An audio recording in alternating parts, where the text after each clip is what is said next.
Good afternoon, 49er faithful. Welcome to another episode of the live Sneakerhead call-in show, wherein members of the channel call in either on video or just audio if they prefer, but certainly get a chance to show their faces, talk about the subjects they want to talk about. This is a fantastic show, always getting into different topics, but it will be focused on, hey, what happened in week 1 against the Chicago Bears and looking forward to week 2 against the Seattle Seahawks coming up in Levi Stadium this Sunday. Very excited about that game. I'm sure that we will touch on some of the breaking news, if it is, that came up on Twitter today. Not something that I'm terribly concerned with, but I can understand that people will want to talk about it. Let's get into those that are here in the chat. Always appreciate the love.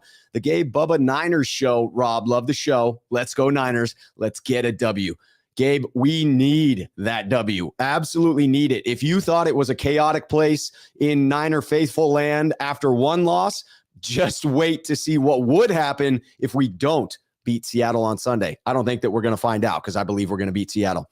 Batman 29, here it is. Rob, have you got to see the Trey Lance video? Twitter is going nuts right now. I have seen it. It doesn't concern me. I say do what you want so long as it doesn't negatively impact other people. And I don't believe that that particular activity does. I think everyone is a participating adult in that conversation. Raphael 562 Niners Sneakerhead here on the channel comes in to say, what's up, Rob? Sneakerheads and everyone. Little thumbs up from 916 49er. Jonathan Lamont coming in to say what's up from one beard to another, bro. Cheers. Appreciate that. Appreciate that. Cheese coming in. Yes, Jamal Adams out for the season. He will not be playing against the 49ers. Sounds like a quad tear for Jamal Adams. That's unfortunate. He will be out for the season. He's still apparently talking to doctors about his surgery options. Archie Cabanillas, Sneakerhead here on the channel, coming in to say hello to me and everyone here on the channel. BK from the Bay in the house, 187 Rigged, Bob Money, I am, and Charles Thurman, Sneakerhead here on the channel, coming in to say good evening. Good evening to all. Well, I'm very excited to get to my first guest here. I was there in Chicago in the stands. Obviously, you can hear I lost my voice a little bit. My man here lost his voice entirely because he wasn't trying to hold on to that voice for the radio show. It was monsoon season when we were out there. I was thrilled to meet this gentleman in person. Absolutely love being able to finally put face to face with people that I've talked to. Let's bring in CJ Gray to the program. CJ, how are you doing, my man? All right. Well, now I am. Can you hear me? You covered some? Yeah, my voice is back after about 3 days or so of not having it. Is I was trying to start with the emotions of the game and then try to get to an analysis, if you may. Absolutely. For several months, I believe that it was a foregone conclusion that we will win in week 1, and I kind of, with the Bears fans and stuff like that, went real over the top beyond my normal analysis of games and stuff like that, and kind of trashed the organization and the history and all that other stuff. And so sitting in the stands getting rained on was a very humbling experience. I just Yes, it was. caution fans that go to live games, just go there for the experience regardless of the opponent, and respect your opponent and respect the NFL and what can happen in any given game, so it doesn't murk up your experience of the situation. That's so well said, CJ. I echo that sentiment wholeheartedly, because it's just foolish to spend, multiple thousands of dollars on going to a game, because you end up, if you've got to travel, you're paying for travel, you're getting a hotel, you're buying food, you're going out for drinks, you're getting the tickets, which are just ridiculously expensive nowadays. And it feels wrong to walk away from that experience without taking positivity out of it. And the reality is, very few people have the good fortune to go to NFL games. Very few people get to see their heroes that up close and personal, get to watch highlight plays, even if you walk away with the loss. And I will always say, it's been my experience. I've been at some of the greatest moments in 49ers history, minus the Super Bowl wins. Haven't been at one of those yet. Seen them on TV. But I will say it's having been at some of the most painful games in my life that have made the greatest ones that much better, because I now have an opportunity to appreciate what it means to feel that pain when you're there watching your team struggle like you and I were in Chicago. So I just want to say I'm 100% with you on that, CJ. All right. Now I'm trying to get to the analysis, and I'm going to try to quickly get through it because we got Seattle coming. Yes. First half, it looked like the Niners. It did. I mean, they say Trey Lance struggled in that game. Man, he hit that dime to Ayuk, and I had a vantage point of that play, Yes. and I saw it unfold, and because I saw it from that angle, and he hit Brandon Ayuk with a beautiful play, and it was in stride and stuff like that. And then the crazy thing is Ayuk came out of bounds right where I was sitting, and he was screaming at me. I was screaming at him. It's an experience I won't forget. Yes, But sir. and he also hit that beautiful play to McLeod. That was gorgeous. just gorgeous and stuff like that. And so that ended up leading to our touchdown with Deebo Samuel, if I might add. And then he came out in the second half, the very beginning of it, and he threw that big play to Jawan Jennings real deep down the field. And that was real nice. And that led to a field goal. So that led to our 10 points behind big throws by Trey Lance. So I wanted to get that pointed out. And our defense was dominating and suffocating in the first half, but in the second half, they just started committing penalties and shooting themselves in the foot that would be over. I'm standing in the stands like, everybody get off the field. And here's the flag, and you're looking up, like, what is going on here? And then the monsoon came when we got down, and it was just impossible. And most of those incompletions by Trey Lance was during that monsoon. And then also two things broke down, because when Elijah Mitchell went out, man, Jeff Wilson was slow, man. He only got like 2 yards of carry. He won't hitting it like Mitchell, and the Bears won't respecting Jeff Wilson when he got in the game to run. They still respecting him. Therefore, your play action is not as effective. And then now, late in the game, you're going to a drop back passing game, all with an offensive line that were giving up pressures on plays that weren't blitzing. They weren't blitzing on. So let me ask you something real quick about Jeff Wilson Jr. Because let me ask you just a quick follow-up question on Jeff Wilson Jr., because I think you're right in your observation that once Mitchell was out, the run game wasn't the same, and the Bears didn't need to respect it. Do you feel that was adjustments on the Bears' part on their defense, or was that just Jeff Wilson Jr. not being quite the runner that Elijah Mitchell is? And should we be trepidatious about how he's going to fare as a starter against Seattle, in your opinion?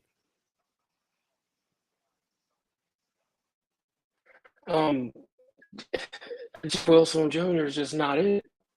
He's not it. He's just not whatever he was in 2020. He's not that now. And I watched the replay of the game. I watched the condensed version of the game just to make sure that I'm right on this. He's just not. And they really need to get Jordan Mason in there, and then whoever, I guess, and Marlon Mack, and let those two guys run, because Jeff Wilson, I don't know if the injury, whatever happened to him, he still runs hard.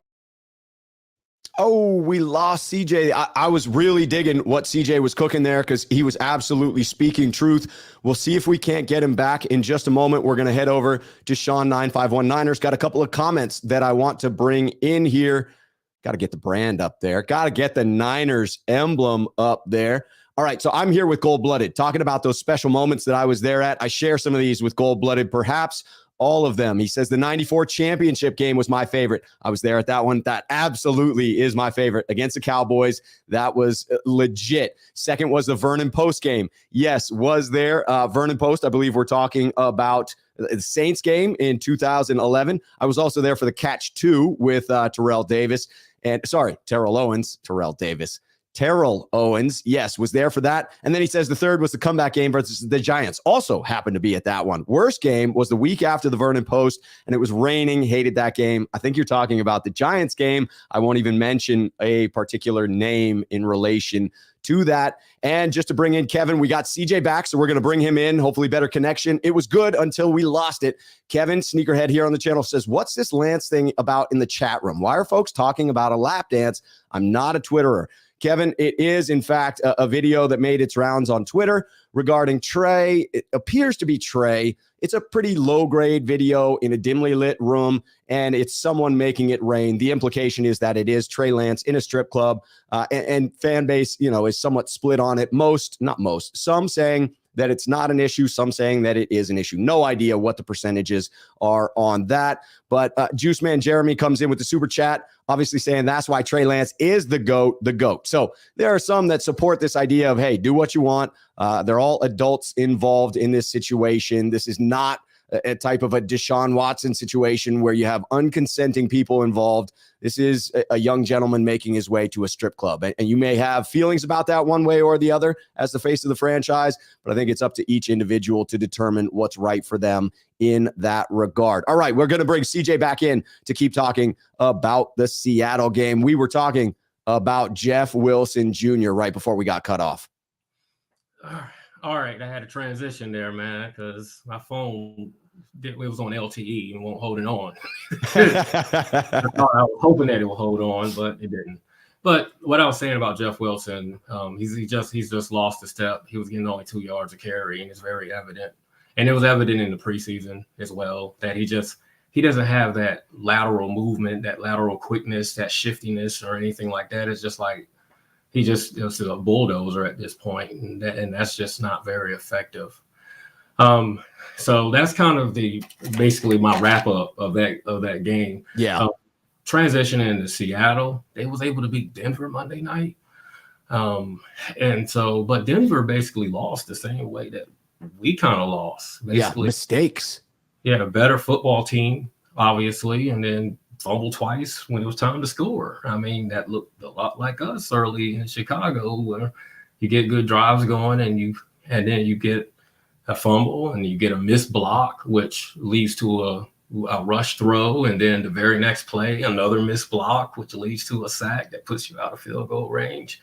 So pretty much the same deal for us. So going into that game, I think hopefully we could get get Jordan Mason and get Jeff Wilson out of the game. Hopefully Cal discovers that.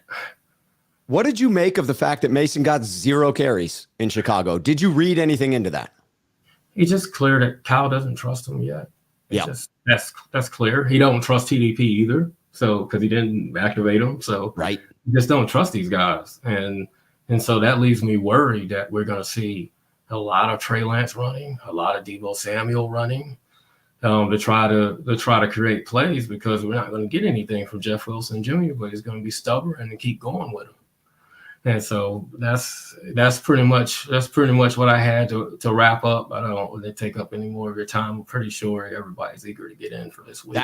That was a dope wrap up right there. I really appreciate it. It will be interesting to me to see whether Jeff Wilson Jr. gets a notable run on Sunday, or whether he just because I assume he's getting the start. He may just get the start and have a few of those early carries, and then it truly depends on who the hot hand is. But I'm really anxious to see, is it going to be TDP, or are we going to elevate Marlon Mack from the practice squad as far as who's dressed? And will Jordan Mason get himself a couple of carries? Maybe, to your point, Shanahan just doesn't trust him yet, and the rain contributed to thinking, hey, I'm going to keep the ball in the veterans' hands.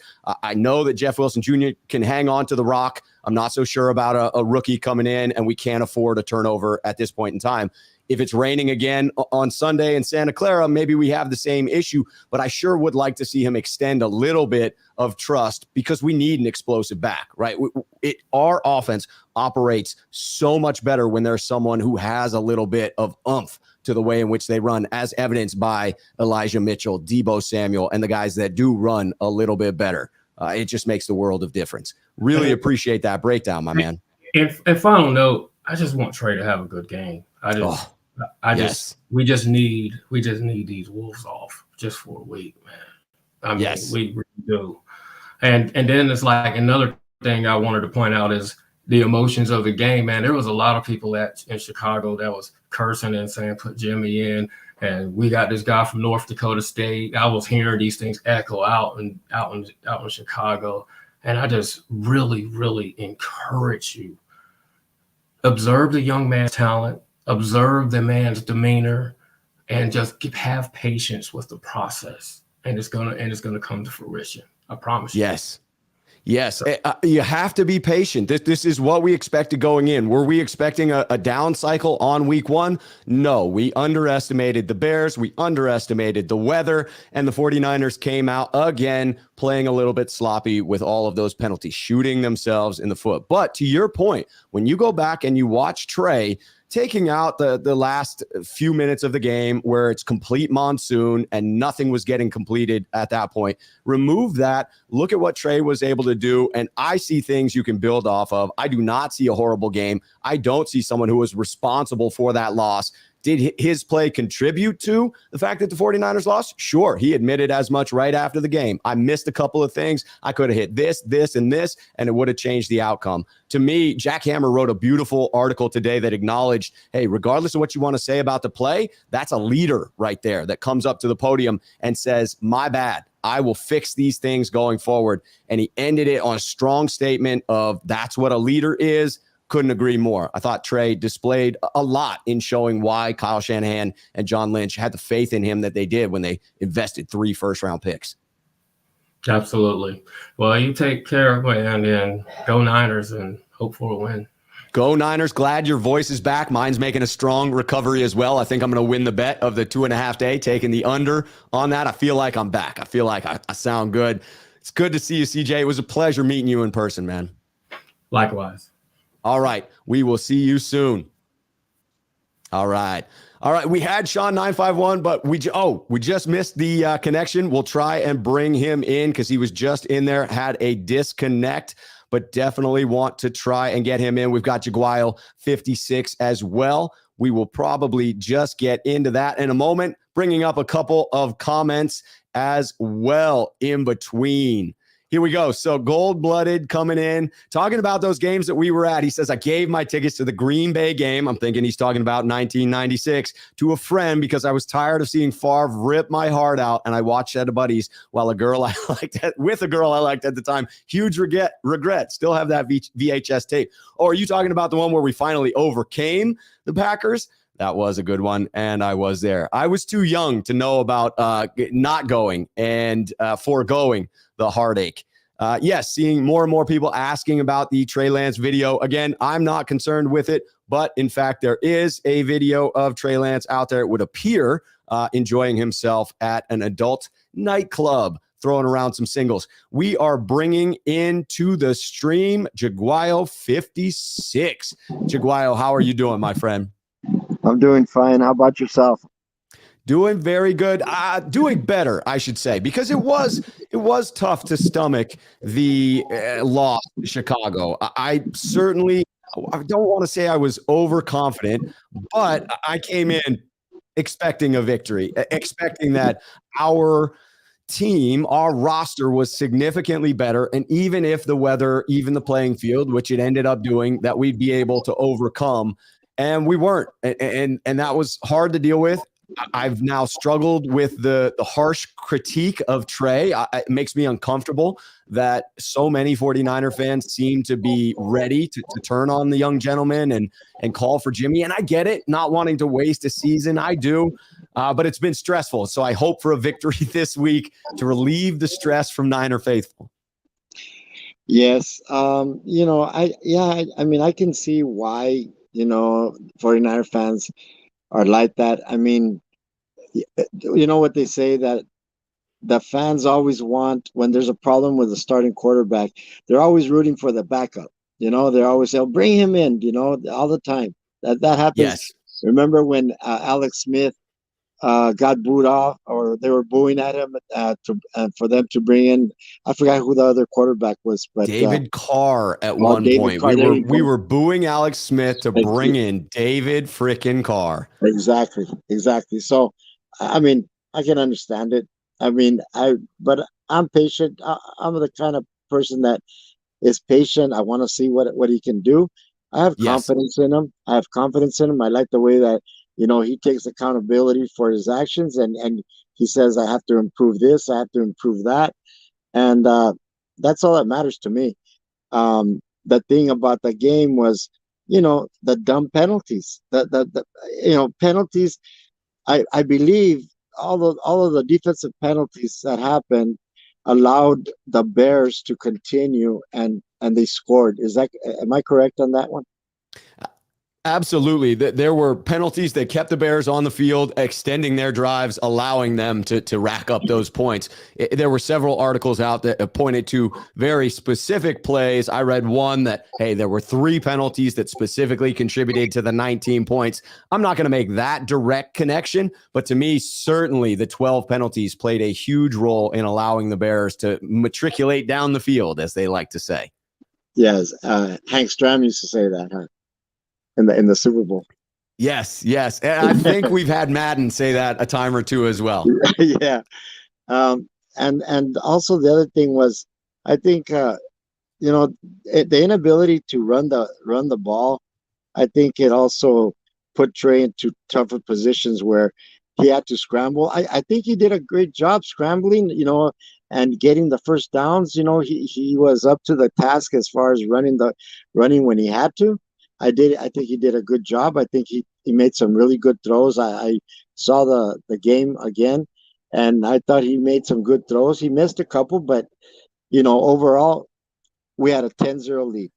Okay. Yes. We had a 10-0 lead, and I was a little disappointed in the defense because we played the Bears last year, and Fields ran around and made plays last year.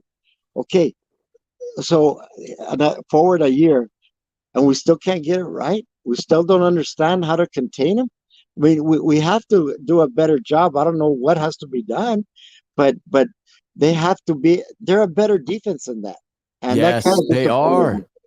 That kind of disappointed me. Me as well. To watch this defense that is so dominant continue to struggle with mobile quarterbacks. It does feel as if our aggression is then turned against us, right? The fact that we get up the field so aggressively that we're pursuing the quarterback with such fervor actually becomes a hindrance against players that can then become these elusive runners as soon as they decide to tuck the ball. A guy like Fields, a guy like Russell Wilson, at least in his prime, a guy like Kyler Murray, as soon as you get past him, you've opened the door for a huge gain, right?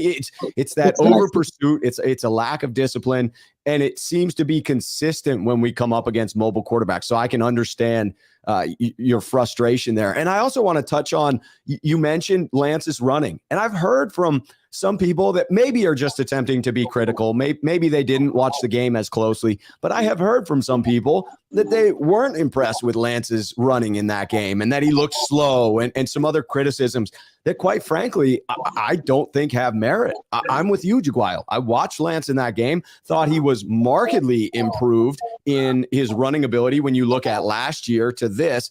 Is there still some hesitation at times? Sure. Absolutely. I think that's true in the pass game and in the run game. Things are still slowing down for the guy. He's only played 3 games, but I saw him being more decisive, more physical, and moving the point of attack when he made contact, constantly pushing the ball forward. A couple of those QB sneaks were like 2-3 yard QB sneaks. It was like watching Steve McNair back in the day. That was what it felt like to me, a little Josh Allen-esque. So, yeah, I thought the running was a highlight to me, and it's confusing to hear from some other fans otherwise. Yeah, and the other thing I think is where's Juice? Like, right? Where's Juice? Like shouldn't he be used a little bit? I mean, he just like disappears. Why doesn't he throw to Juice once in a while? He most of the time when Juice has great hands, and yes, and very he soft usually hands. and he usually beats his man. And I don't understand the hesitancy from Shanahan to use him and I know Kittle. I think it made big difference because the tight end. What do they say? The quarterback's best friend is the tight end. When he That's gets right. into a sticky situation, hey, dump it off to the tight end. Remember Brent Jones, great. Always Vernon Davis. There you go. And the other thing that kind of surprised me was Danny Gray was. Why didn't they use him a little bit? I don't know. Yeah, he was inactive for the game, so it must have been a determination by the coaching staff ahead of time that having another special teamer in Malik Turner, who they elevated from the practice squad, was greater value than the speed of Danny Gray as a wide receiver. Obviously, Malik Turner was not targeted that I'm aware in the pass game, and so it does feel like a questionable decision, if I'm quite frankly putting it out there. You've got Lance through the second half, didn't have his top two dump off targets, right? Didn't have Elijah Mitchell to throw to out of the backfield and didn't have George Kittle. So those That's two right. outlet players that could have been the safety valve for him weren't out there. You have to anticipate that would impact him. I want to continue with your thoughts here. Just going to get in this super chat from Derek Groom coming in. Says Mac Jones 8 picks the last 6 games with 5 losses. The national media says nothing. Why is Trey getting hated on so much? Trey will be elite, and I have no doubts. I love the confidence at the end of that. To me, it still is a issue of Trey proving what he can do. I am optimistic, as Derek is here. Not certain of Trey's greatness yet, but very optimistic because I see a skill set that feels like it could translate. But I do agree with this assessment that he's being unfairly criticized. I don't know why that fact is. There are some, sort of biases that you can point to, which I think are fair to call out. I also wonder if when you're talking about a news cycle where you're trying to generate the most interest possible, if the 49ers just are the target, right? They are a popular team that's expected to be good. So it's fair to criticize Trey, or they believe it fair to criticize Trey because so many eyes are on San Francisco. Jaguayo, do you have a sense of why Trey faces the level of scrutiny? Do you think it has more to do with him as an individual or more to do with the 49ers franchise and what's expected of the team? Okay, I have a different kind of point of view. Okay, I think that maybe the national media, everybody was saying that Jimmy was going to be traded. Everybody, Schefter, all these people, the NFL Network, everybody, ESPN, everybody was saying that. Okay, and I think that maybe because they held on to him, now they have a bone to pick with Trey. Now they're saying, okay, we're gonna take it out on this young guy. I don't know. Maybe that's what. I don't know why. What else? I can't explain it. It's wild. It's absolutely wild. Derek coming back in to say, hey, I'm asking because it makes no sense. By the way, Lamar Jackson gets hated on and still today, and he is an MVP. It's true. And Kevin coming in, Sneakerhead here on the channel. I'm a stat guy after watching games, and I just don't see what some Niner fans see. Calling trash when he's better than Jimmy, in my opinion. I don't get the hate. I don't either. It seems misplaced. The only sense I can make of it is attempting to generate greater conversation. Dustin Kohler points out could be because he's replacing Jimmy G, a winning quarterback. No doubt about that. Dustin certainly has his allegiance to Jimmy G as a loyal Lions fan and Chicago resident for some time. So yeah, it is. It's fascinating. All right, so. Clearly, we got some things to clean up from Chicago. How do you think we match up against Seattle? Do we get that much-needed win and sort of wipe this memory off of Niner faithfuls' minds? Okay, like I sent you that super chat the other day. I'm 80% thinking that we'll win. But man, Pete Carroll against us, against Shanahan, it's like us against the Rams. He's gonna have them ready to go. He's gonna have them fired up.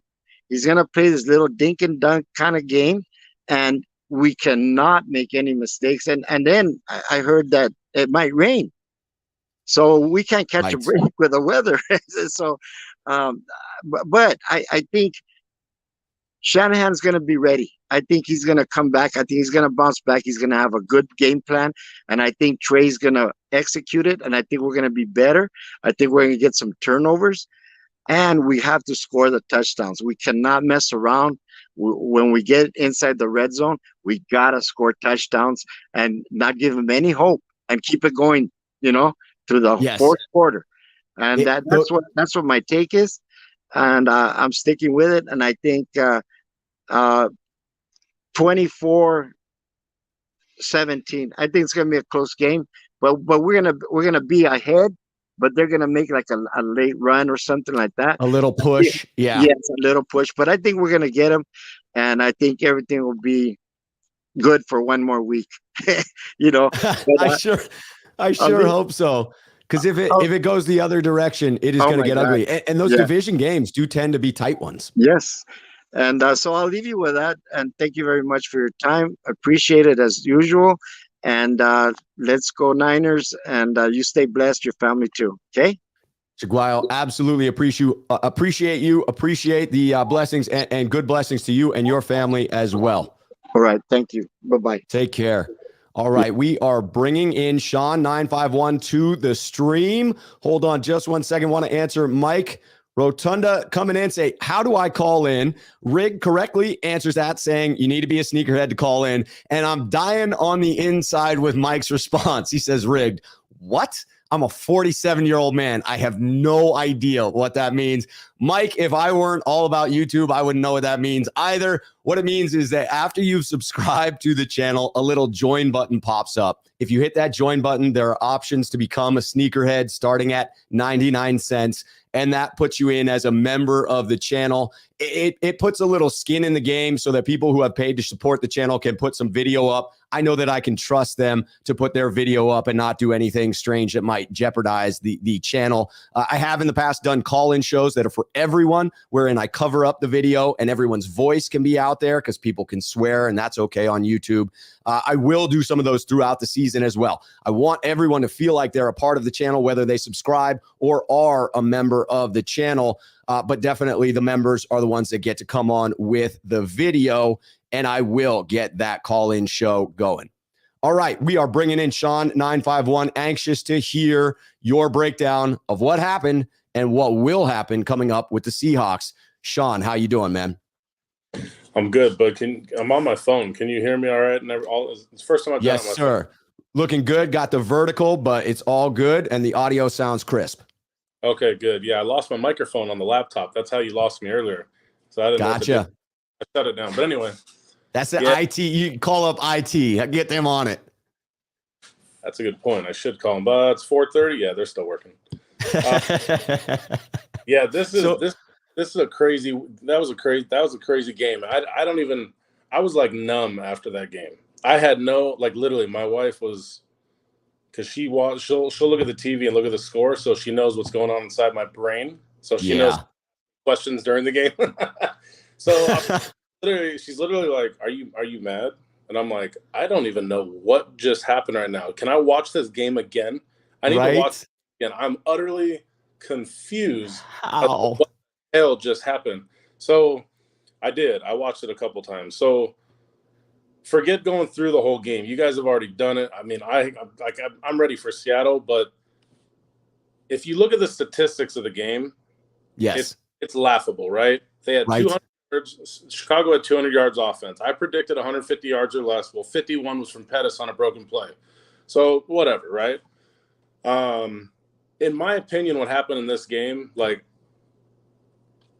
I don't blame either side of the ball. I don't blame the coaches. I'm going to use this. Watching it intently on the third time, the body language of the defense changes after halftime, after our first series.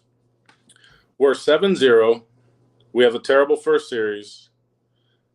Defense comes out, and everybody starts going like, you know what? Hair on fire. These Chicago Bears suck. They just start going balls out as fast as they can, just out of control. Yes, out of control is a great way to say it. Yeah, just out of control. Other than I'd say Hufanga made one or two mistakes later in the game, but obviously we all know he played very well, especially the first three quarters. But the one difference I saw was our defense assumed, well, they're not going to throw deep. We're going to just take the first 10 yards of the field. We're going to run 100 miles an hour full steam ahead, and we're just going to go after him because at some point We're going to have more points on the board at 7-0, and let's see what happens. So guess what happens? They shut them down. We go down and get a field goal. Now it's a 2-possession game. It gets even worse for them. The lanes, the over-pursuing, just completely different. Like, just, we're not losing this game. Not possible. Who cares? I'm just going to go crazy getting stats. We lost our identity as a defense in the way that we played together and finished. It was everybody going 100. It was almost like you were at practice, and it was like, hey, go get the flag. It was crazy. You watch it back. It's a trip. It's like everything changed in the front half, the front seven. But with doing that, you had that play happen with Pettis, and that was the beginning of the end in terms of both sides of the ball. And yes. You were there, and Mother Nature. Once that happened, it was almost like, as a fan, you're sitting there going, you know what?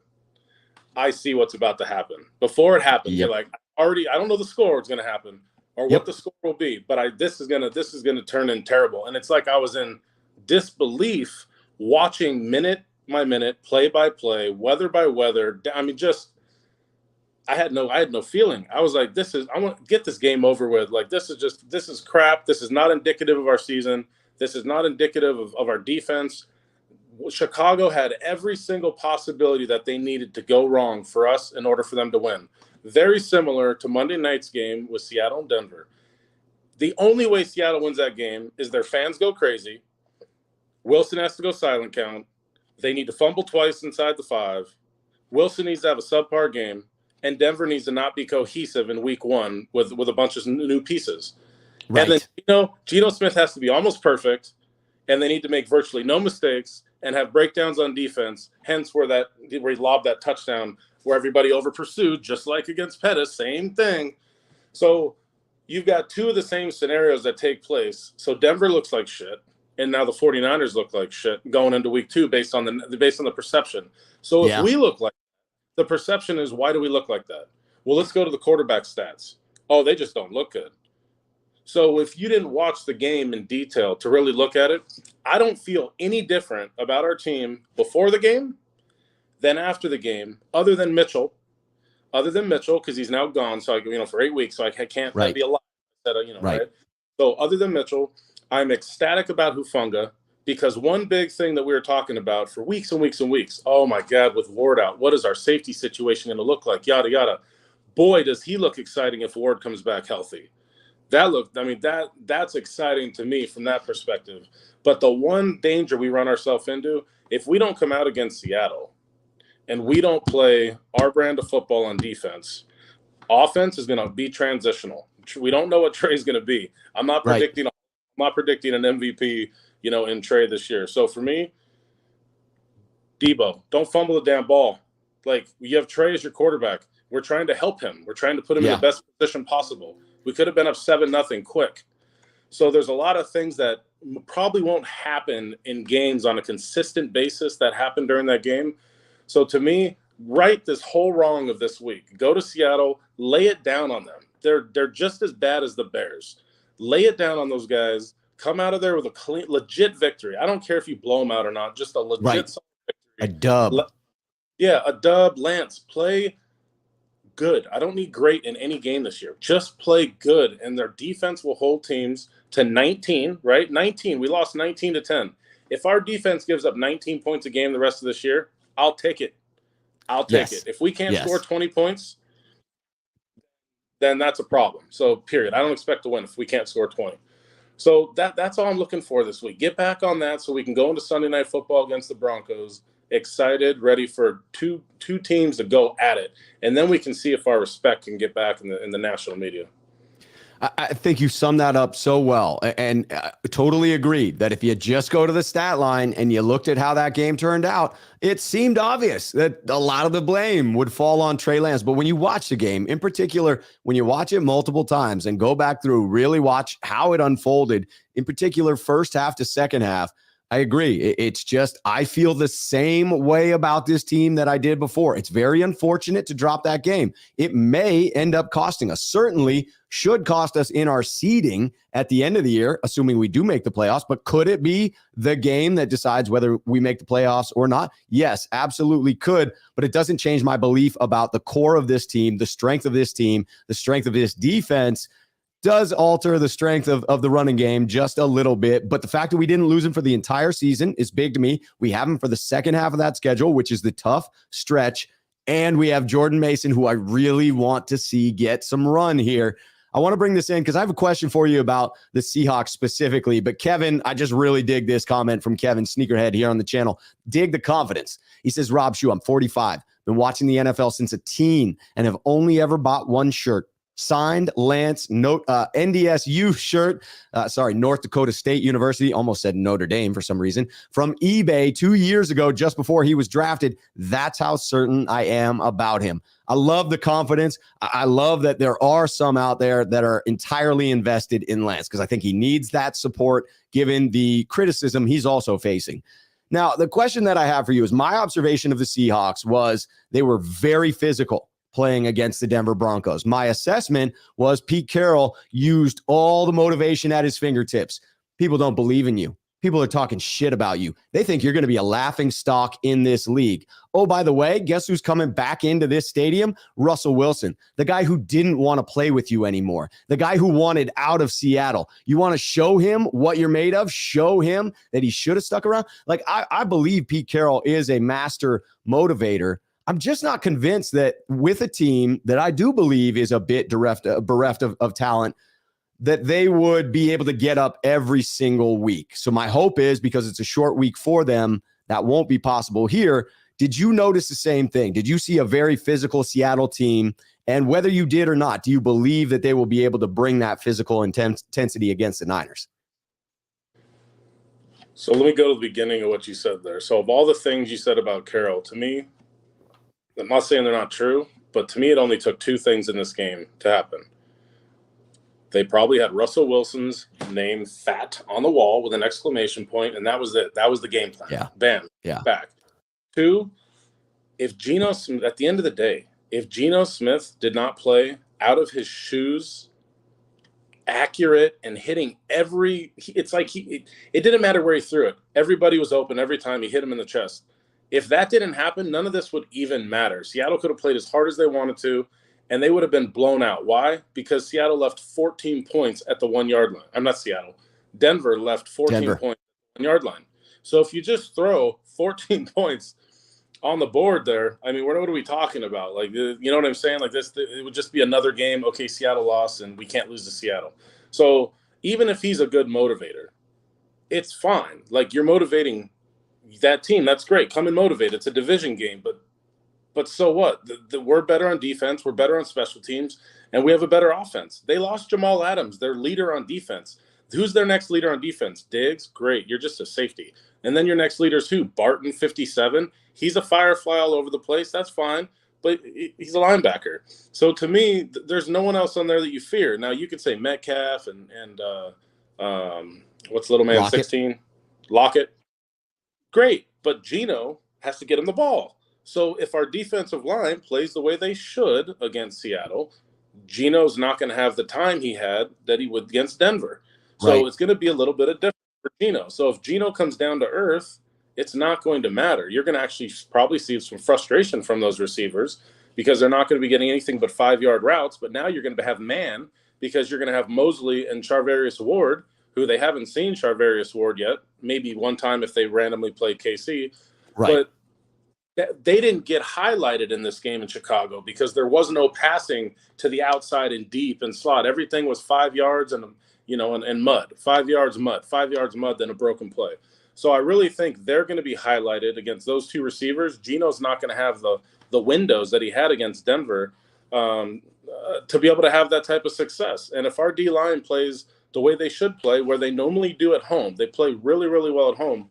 Yes. If our crowd can pick it up, be excited about week 2, first home game since the season. We didn't even have a home game in the playoffs. Then we should be just fine. I mean, it should be a crazy atmosphere, and we should literally light Seattle up physically. I mean, the points will come as they may.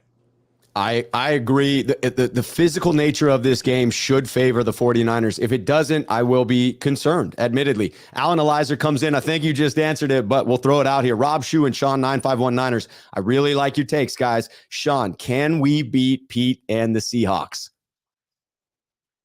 Well, let me put it this way. I mean, obviously we've beaten Pete and the Seahawks before, so it's not it's not like it's something we've never Not done. And unbeatable, right? this is probably, and maybe you correct me if I'm wrong, I'm trying to go back here in history since 2011 when he took over.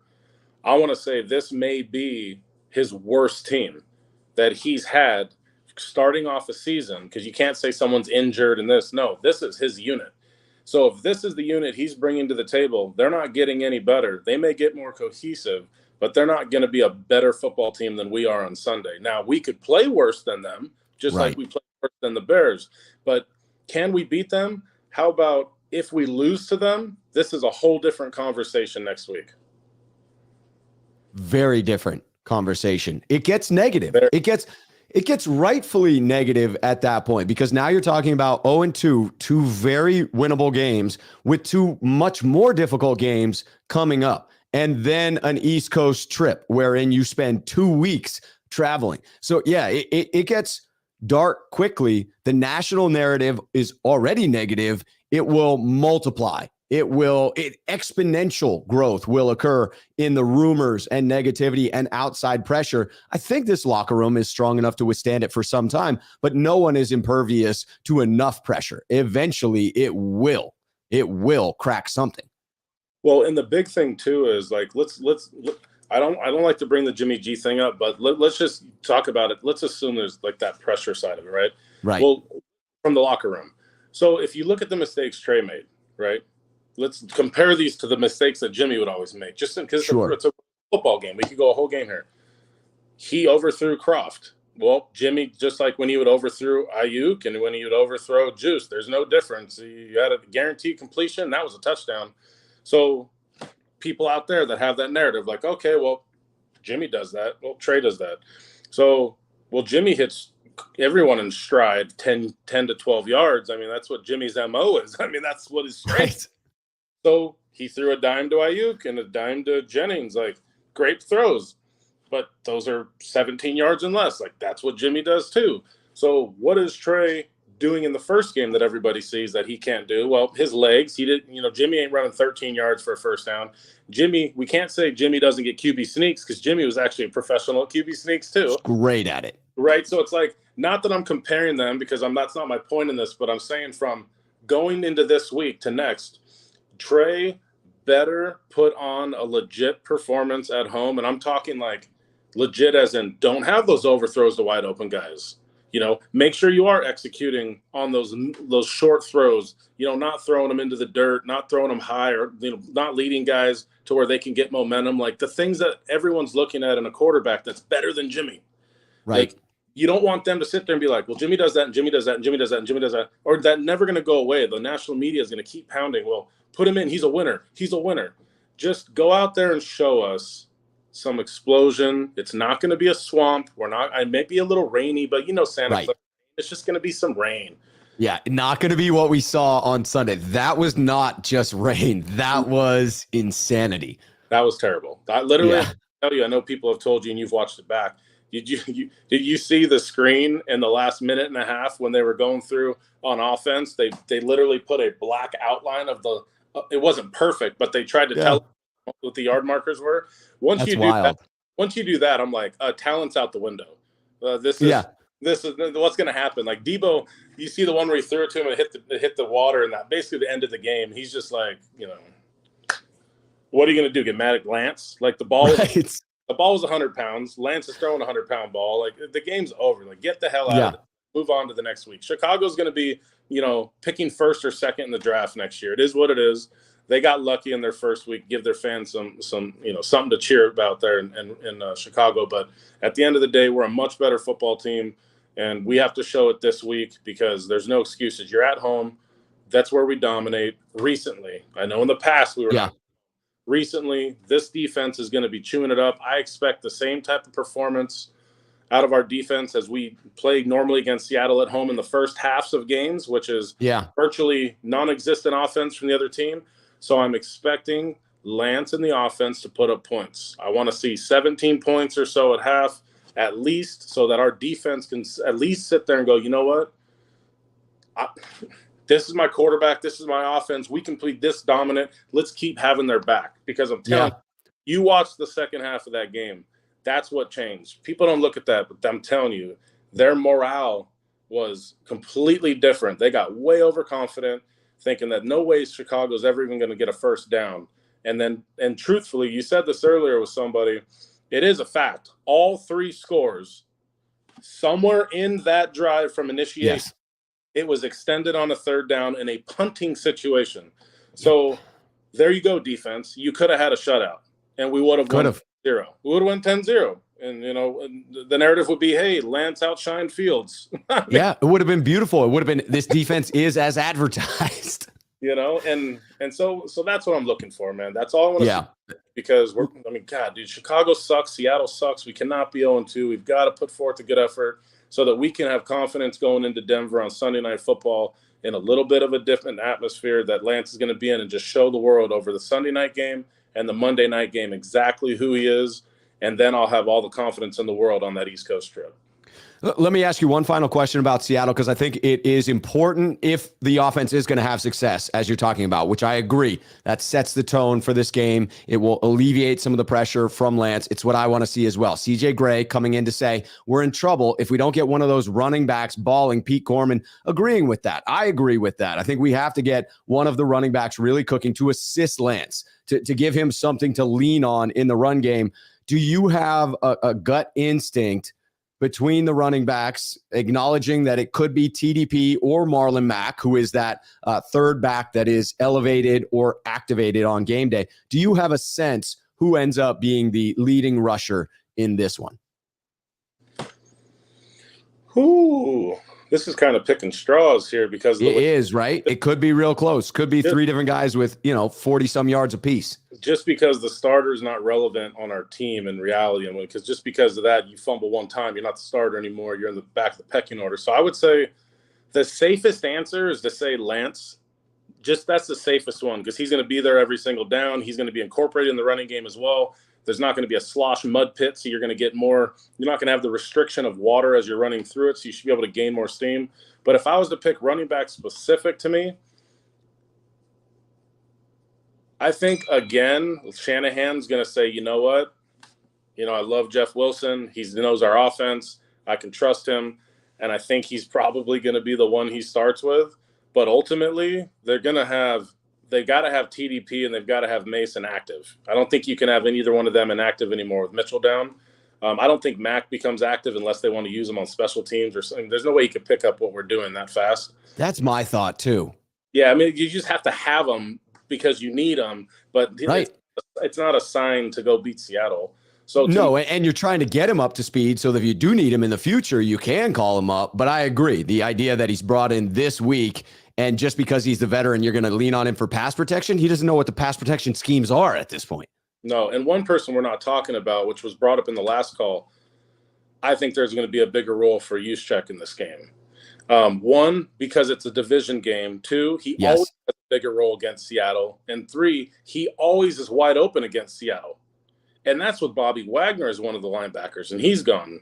KJ Wright and the rest of those guys. So to me, I think Juice is going to have more of an impact. I think we're going to be a lot faster on offense. But I think this is maybe a blessing in disguise, because with Mitchell out 8 weeks, see where our bye falls on week 9? Right.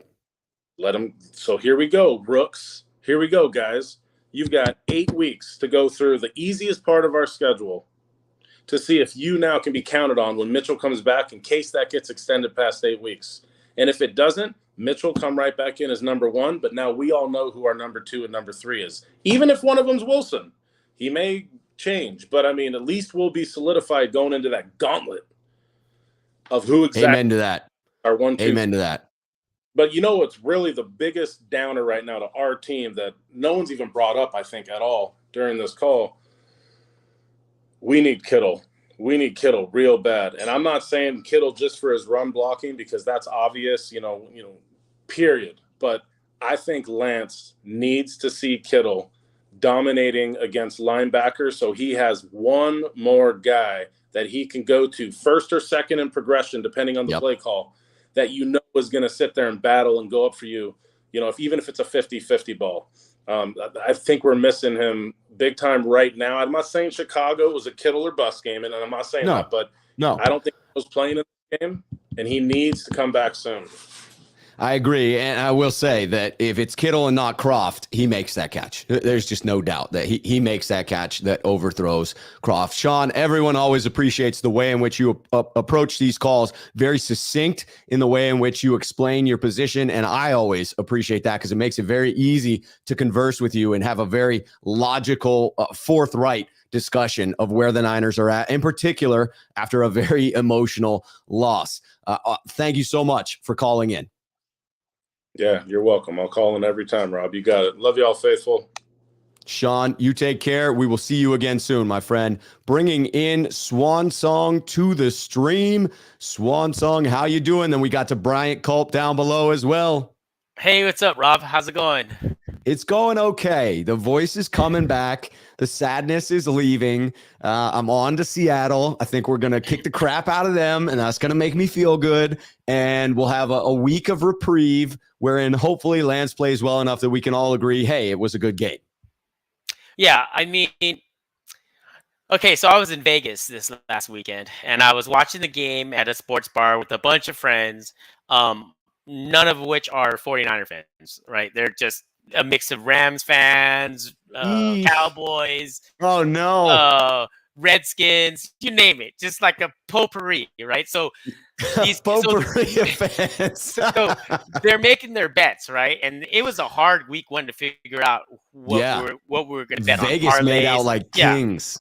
It was hard, and nothing looked obvious at all. And of course, they go to me, hey, what do you think about the Niners? I go, hey, I'm not going to touch that bet. It's going to be the weather's wet. We still don't know what we have in our quarterback. It could go anyway, and 7 points is a lot to give with these unknowns. But hey, you guys want to do it? Then do it, right? So sure enough, we put a bunch of money on our parlays, and the Niners were the key team on each one of these, right? So we start off, 3 and out. Okay, that's great. San Francisco is then driving, right? And then Debo fumbles, right? Like, it looked so good. Debo fumbles, and it's like, don't worry. They moved the ball. That sucks, but don't worry. And then nothing happened. And then we go up 7-0 and then 10-0. And I jinxed this team. I jinxed the team at this point. So I told them, I go, hey, if the level of dominance is what we're seeing right now, I'm telling you this, Chicago is not going to score, and that's a busted play. I told them this. They're not going to score this unless it's a busted play or like a pass interference flag, or whatever, like some lucky fluke thing. Right. And sure enough, that happened. Right. Schoolyard breakdown. Yeah. Dante frickin' Pettis. How is that possible? Yeah, what makes the game so frustrating is that it was one of those games where it could have been such a defensive dominance that the Bears could have had 100 yards total. I think at one point the Bears in the second half, I mean not in the second half, the first half, in the second quarter, late in the second quarter, had like 20 yards passing or something like that. It was nuts. They were getting nothing done.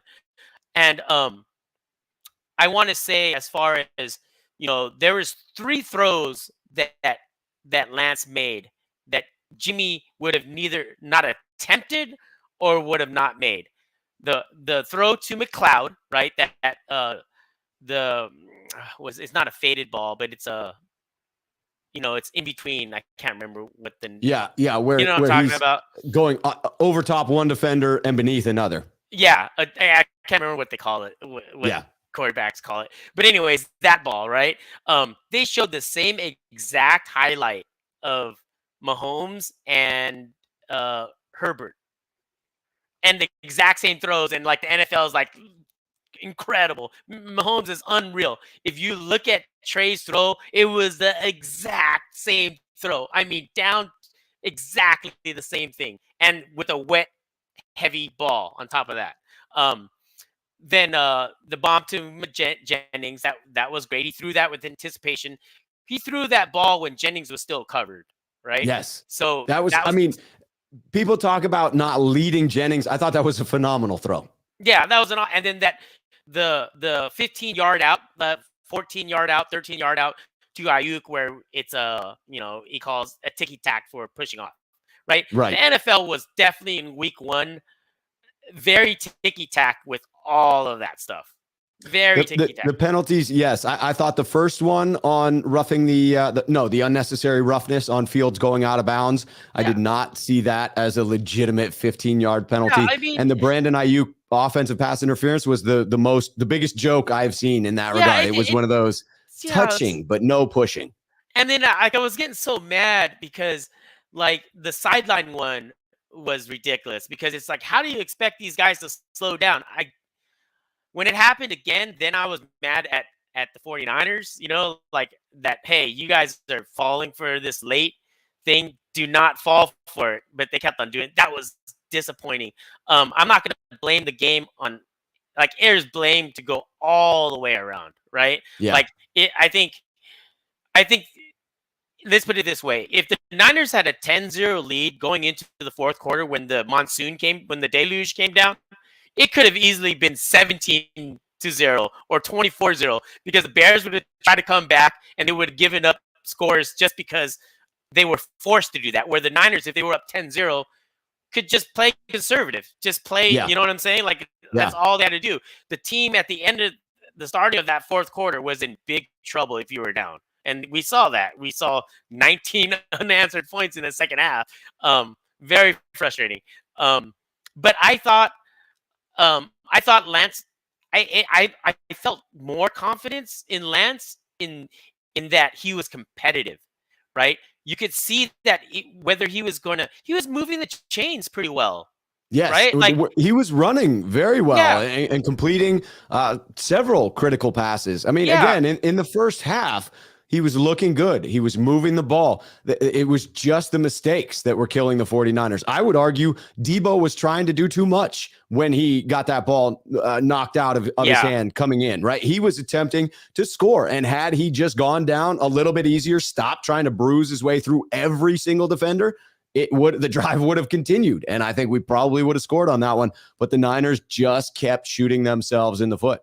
Yeah, and they needed this wake-up call, kind of a wake-up call, like, hey, you got to, like, mind your P's and Q's with all these things because the game can slip away from you at any time, especially when we have a quarterback where we know is not going to be right now. He has not proven that he's the quarterback that can come from behind and then, like, I mean, he did in the Texas game last year, but you get what I'm saying. Like, if you're down a big portion, if we're relying on Trey to do it all, like, that's a big ask, right? Yeah, that's a problem. Yeah, that's a problem. I'm not saying that he can't do it, but I think he's so close. Like, I hate the fact that it's going to be another rainy game this weekend. I know, that's terrible. I think he's so close. I love that I saw that he's the gamer. A lot of those things, some of the positive things that I saw, and one of the things was one of my friends who I respect his football opinion. He's a Rams fan, obviously, of course, but he was saying, who's that 29 kid? That kid is all over the place, right? Funga, right? And I told him, oh, that's Funga. He trains with Palomalu. And he kept on saying, look at 29 again. Look at 29 again. Like, I was like, he's like, man, who is that kid? He kept on saying that. And then as all my friends I thought would rag on me about Trey, like, oh, you guys got to, like, of course, because they're fans of other teams, right? So I thought they were going to let me have it. But they were like, dude, he's making plays. Like, they were like, he's playing a decent game. You know what I mean? Like, it was not what 49er fans are thinking, like, oh, my God. And I get that 49er fans feel that because there's this huge unknown and what we gave up for him. And then, of course, Jimmy sitting in the sideline. So I understand all of that. But if it's funny because if you look outside, the perspective can be different from reasonable people, like it, because they don't have anything like to gain or lose from any of it, right? Other than just to say what they think it is, right? So I think this Seattle game is going to be challenging. I know from what I saw, Jesse Naylor had a Seahawks, a very knowledgeable Seahawks content creator on last night, right? That guy knows his team, knows his football too. Mm-hmm. And he was saying that the the Seahawks have changed their defensive scheme. They're running a Nick Fangio-esque. They're Vic running a Fangio? 3-4. Yeah, they're running a 3-4, but with 2 outside linebackers. They're lined up kind of in a wide 9, right? And it could have been just for Russell, right? It could have been. He said that it could have been just for Russell, and that whatever they do for the Niners might be completely different as far as that is concerned, because he's saying that if they did run this wide 9 with 2 outside linebackers with a 3-4, that Shanahan's going to be eating that up, right? He's going to be absolutely eating that up. They are. I know with their defense now, is before they used to do a lot of cover 3 sprinkled in with a lot of cover 2. That one safety. Now they're going more of 2 safeties, trying to protect everything long, right? Which we know right now that's Trey's game, right? Yeah. So that's going to be interesting. But when it comes down to it, the key to the success of this game on the offense is going to be running the ball, and that's what I'm a little bit worried about, right? Because who's your pick for leading running back in this one? Oh man, this is a tough one. I'm gonna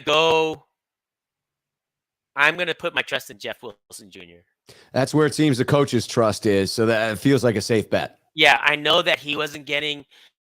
He was getting 2.8 yards a carry in the second half, but I think we became more predictable with that. Yeah. Because as the weather got worse, and then on top of that, on the runs that he did have, there on the breakdowns, you saw that they were offensive line breakdowns when that happened, right? Yeah. So whether a couple of missed blocks as well in the red zone, the one where he got hit behind the line of scrimmage, it was definitely a missed block by Jawan Jennings. Otherwise, he would have gotten into the end zone. We ended up settling for the field goal on that drive after a 1st and goal at the 4. Yeah. So the thing is, I hope it's Jeff Wilson Jr.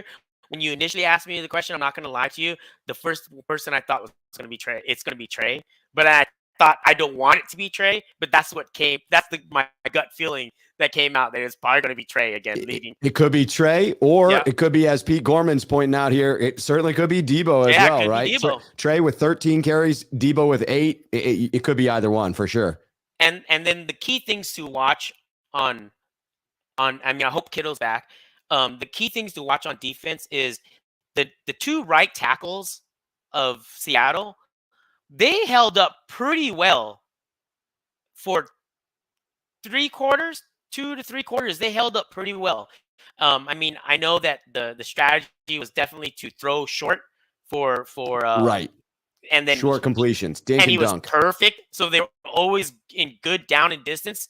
So it was always, so many things went right for him for Seattle in that game, right? He was literally perfect, right?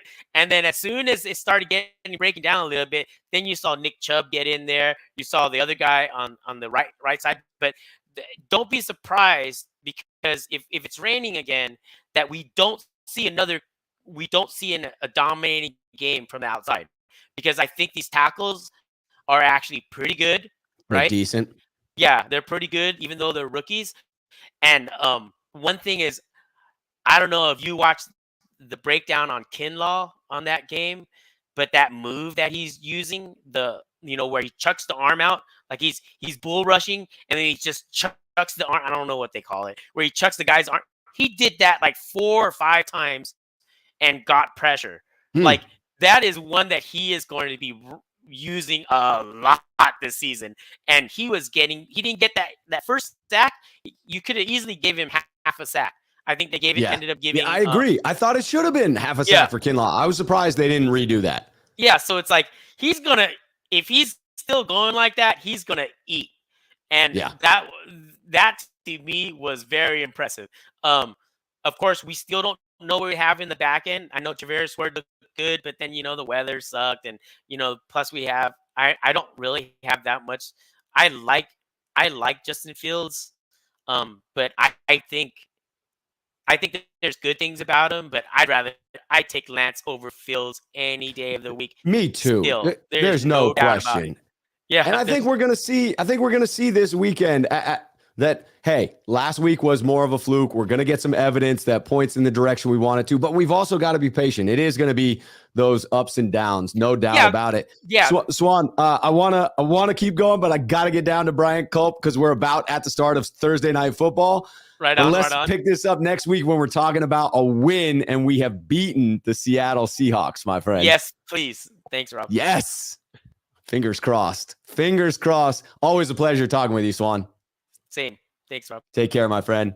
All right, we are bringing in Bryant Culp. By the way, Bryant Culp. By the way, we have Bash Gordon, Seahawks fan, in the chat. I appreciate the way in which you are interacting. Seems very polite. You're rooting for your team, but also talking a little bit of friendly trash here. Let's bring in Bryant to the stream. Our final caller of the day. Bryant, welcome in, my friend. How are you doing? Pretty good. Thanks for having me on. Absolutely, my pleasure. I'm usually listening. I can't always call. Once again, my Wi-Fi or whatever just dropped my picture, but I'll talk as long as it lets me. Hey, no worries, man. We will keep it going. Let me bring in Chris Royal's super chat here. He says, out of town, Rob, keep up the amazing work. Side note, Hufanga was a monster. Kid looks great. I have to agree with that wholeheartedly. I had some doubts coming into the season that Hufanga was just going to step into that role and pick it up with no down cycle after Tart left town. I got to say, he looked amazing in his first game. Were you impressed with how Hufanga was flying all over the field in Chicago? I like him. I really liked him last season, but everybody said he was too slow and he was just playing for instincts. But aren't you supposed to play off of instincts in football? You can't. They are critical to success in football, especially on defense where you're reacting to the offense. Instincts are important. So I've been thinking a lot, and I know we had that bet, so let's get that out of the way. Rob, I don't want you to get me a card. I just really thought it was fun to bet you and see if what would happen. If you really want to do something nice for me, you could send me a picture of you with an autograph. I'll put it up in my man cave or something. But, I would be happy to do that. I absolutely want to come through on the wager. Are you going to any games this year? Any plans? That's to be determined. I was going to go to the preseason Packer game this year. I went to the Packer game last year. Nice. I got 5 uncles that are Packer fans, so I usually try to hit those. It's a healthy Packer contingent in the family. Yeah. My dad, he's the only fan that wasn't a Packer fan. He turned out to be a Raider. And then he had 3 sons that were I got 3 brothers. I'm the only Niner fan out of them. So I love it. I love the fact that everybody has their own team. So there's the potential of making one of the remaining games this year. If so, I really want to go to a game in Levi, but the game I'm really kind of interested in going because I can jump on the airport here in Stockton now, and I could fly to Vegas. So I'd like to go to that game, but that game just might be out of reach a little bit. But there's a couple people that are over there and they're gonna have a party and stuff, so I might end up going. I'd like to do that, but we'll see what happens. Well, let me know if you're going to any of the games because I'd like to meet up in person. I will most definitely send over something, no doubt about it. So let's connect on email for sure so that we can settle that because you were right on it, right? It played out in one of the weirdest scenarios that you could have possibly imagined, but it ended with Jimmy Garoppolo on this freaking roster. Let me tell you how weird it was in Chicago to look over there on the sideline and see Jimmy at points like sort of dancing around, like trying to hype up people around him, keeping the energy up. It was weird to see number 10 there on the sideline in the middle of the game. Yeah, I'm not a Jimmy hater or a Jimmy stans. Well, I guess you could say that because I don't hate the guy, but I'm not a Trey hater or anything like that. I want the best for the team. I want the team to win. Yeah. But for whatever reason, I really just thought he's not going to end up going anywhere because when the Yorks came out and said that they're willing to keep him longer, and then all the media is talking one way, and then you hear everybody that are Niner content creators are talking another way, and it's like, at one point in time, it's just all talk, but there was definitely a lot of talk, and then with the surgeries happening the way they happened, and then there was just. I just didn't see him getting moved. Not that he doesn't have value, not that other teams don't want him, but just the timetable for everything. And then at the end of it, everybody was like, hey, he's going to go to Seattle. We don't want him in Seattle. He knows our team. He knows everything about our team. Without a playbook, he still knows our players. He's you don't have to say he's perfect. He's not a perfect quarterback, but he's efficient in our offense. And going up there to Seattle, he would probably be efficient there too, because Pete Carroll, he knows how to get people to play for him. Yes, he does. That's my biggest fear, really. The Seahawks is always that game of the year. If we can beat the Seahawks, we're doing really good. And last year, Trey got to start half that game, and Jimmy, played the beginning of it. And if it wasn't for special teams, and I'm a big special teams guy, if it wasn't for special teams, we might have pulled that out. But yep. We have to play sound football, and we just have to be confident. And that's another thing too. Like, I know you were at the game, so maybe you didn't see it in the game, but if you got to rewatch it, there was a point, I want to say maybe the third quarter, the fourth quarter, right before the rain started coming down really hard. Justin Fields turned to the sideline, he was calling out his cadence, and he looked over to the side, and the camera caught him, and he was smiling. And I was like, oh man, that's not good. No, that's not good. And then next thing you know, they kept putting the points up on us, and the rain started coming down. So at one point, I think we thought we were just, we're good. 10 points. We're doing really good. We're dominating, but everybody's seen the game. The penalties kept coming. And if we allowed the refs to call a game for us, then we're not really playing. And that's where that's it is. right. I think, hey, the penalties are on us. Were the refs a little bit questionable in some of those calls? Sure, but they always are, and you can't blame them. You got to look in the mirror in that instance. You have to say, what could we have cleaned up to take the game out of the refs' hands so that we didn't allow them to decide it for us? I'm with you on that. I'm very, very excited about Lance's ability to throw the ball deep. Yes. But I'm not too happy with him not being able to throw 5 to 7 yards. The accuracy issues seem to be real, right? The ability to make the throw repeatable on a consistent basis. It's something that Steve Young continues to touch on. There's an article that I need to catch up on today that delves into that further. It is clear that that's an issue, that will be something that comes up for Lance until he gets a hold of it. Feels fixable. When I hear Steve Young talk about it, he seems to indicate that it's fixable. So I'm going to choose to believe someone like Steve Young, who has the knowledge base to say, yes, it's absolutely something that Trey can work on, will work on, and you would look for him to make improvement there. At the same time, you got to have patience because it's going to take time to make those improvements. It's very clearly somewhat of an issue at the moment. And I think that's the real big problem right now between the fans and probably the players is patience, because Lance does have all these intangibles. He can be great, but he has to be great now. And if he's not great now, our window just gets closed, further, quicker. So at this point in time, there's a lot of pressure on him, because if he doesn't win the Seahawks game, we basically play the Seahawks again week 3. Right. Going into Denver. We can't just keep doing that. So it's really, really big. I'm really excited. I'm always going to root for him, but when it comes down to the Seahawks, they're like 30-17 against us since 2002. Everybody says it's Pete Carroll and Russell Wilson. You guys forget about Sean Alexander, Hasselbeck, Mike Holmgren. It's been a long, long time. And right now we just got to start putting the L's on them, because we're not going to get over it. We're not going to get over it until we start, showing them that we have the championships. We're the team to beat. Yes. So, hey, Rob, thanks for having me on. I'm going to get off. I'd like to keep it short. I'll email you here soon. I'll try to call in again real soon. But stay faithful, and thank you for what you do. You help out a whole lot. And I'm not always in here in the chats, but you help me when I'm at work. I listen to you on replay and all that. So I appreciate it. What? Thank you, Rob. I appreciate that. I absolutely do. Thank you so much for the call. It's always a pleasure talking, and thank you for the compliment. I really try to put all of myself into this channel, and I love hearing it when people enjoy it. So thank you, Bryant. Pleasure speaking with you. Once again, if you're ever in Stockton, we'll go to Michael's and go get a New York style pizza. So yes, sir, Michael's, and we got to go get a Manny's chicken sandwich as well. That is my jam in Stockton, California. Hello. Hello. Yep. All right. Oh, man, good memories. All right. We'll talk again. Good Take night. care, Bryant. Awesome. All right. Love the program. This was a great show. Thank you to everyone who called in. Obviously, we do have the game coming on starting right now at the moment. If you're still here, smash that like button for me before you head out. Consider subscribing to the channel if you have not. I appreciate everyone that was here in the chat. Kevin coming in from across the pond saying, watching Rob trying to hold in a laugh during calls is hilarious. Comments tonight are on fire. Yeah, when I read a comment on the side and I'm trying to listen to the guest that's in here and the comment cracks me up, I get a little smile, and yeah, I have to try and hold it in.